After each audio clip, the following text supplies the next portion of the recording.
বাবার যখন প্রথমে মেডিসিন ডিপার্টমেন্টে বাবা ভর্তি ছিল, তা বাবার টেস্ট মানে সব কিছু রিপোর্ট হয়েছে। এবার ডাক্তাররা কিছুতে কোনো কিছু ধরতে পারছে না, কেন বাবার কোনো কিছু টিউমার সারা শরীরের মধ্যে কোথাও কোনো কিছু নেই টিউমার।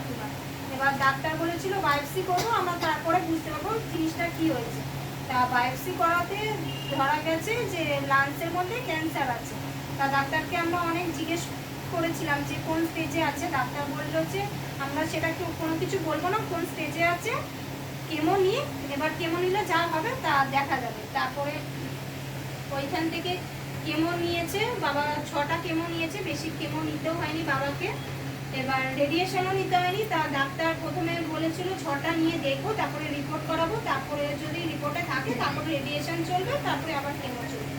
সেই জায়গাটায় ঈশ্বরকে মহানামে ধন্যবাদ। আমার বাবা মানে এতটাও কষ্ট পায়নি যে কেমো নিয়ে যে এক একটা পেশেন্টের যে 6টা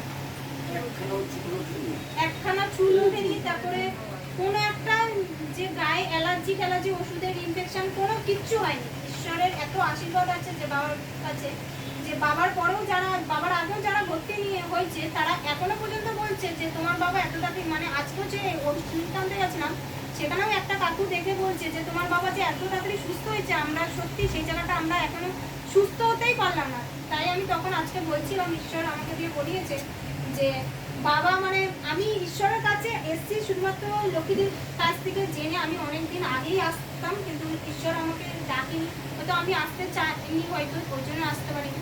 কিন্তু ঈশ্বরের কাছে এসেছে আমার পুরোপুরি, আমার বাবা যে পুরোপুরি সুস্থ, একটা কেমো আর নিতে হয়নি, রেডিয়েশনও নিতে হচ্ছে না, এমনকি একটা ওষুধ চলছে, ডাক্তার বললো আর 1 মাস খাবে, তারপরে ওই ওষুধটাও পুরোপুরি বন্ধ করে দেবে। রিপোর্টে দেখবে পুরোপুরি যদি কমে যায়, আগে থেকে অনেক কমে গেছে, কিছুই নেই, ক্যান্সারের কোনো কিচ্ছু নেই। এই ওষুধটার পর সেই জায়গাটা পুরোপুরি আরও কমে যাবে। আমি ঈশ্বরের কাছে আমার এটাই চাওয়া যে আমি জানি ঈশ্বর পুরোপুরি কমিয়ে দেবে সেই জায়গাটাতে। যেই মানুষটা হাঁটতে চলতে পারতো না, পা হাত পা খোলা ছিল, আজকে সে নিজে একা একা শিয়াল দেখাচ্ছে। আমি যাইনি, আমি দেরি করে গেছি, কিন্তু বাবা একা একা গিয়ে মানে ওষুধ নিয়ে এসছে, ওইখানে বসেছিল, আমি দেরি করে গেছি। সত্যি ঈশ্বর না থাকলে, ঈশ্বর আছে বলে আজকে আমার বাবাকে ধরে ধরে নিয়ে গেছে। আমি জানি যেই জায়গাটা বাবা একা যেতে ভয় পাতো, এত মানে খালি টেনশন করতো, সেই জায়গায় আজকে টেনশন কোনো কিছুই করে না, শুধু বলে আমার সাথে আমার ঈশ্বর আছে। আমি ঈশ্বর যে বাবার মধ্যে এই কথাটা যে বলিয়েছে, ঈশ্বরের কাছে সত্যি আমার অনেক অনেক অনেক পাওয়া। ঈশ্বরকে মহানামে ধন্যবাদ দিই। সত্যি ঈশ্বর তুমি আছো, আর আমি বিশ্বাসও করি যে আমার সাথে তুমি সারা জীবন থাকবে। আমি তোমার হাতটা কোনোদিন ছাড়বো না। হালেলুয়া।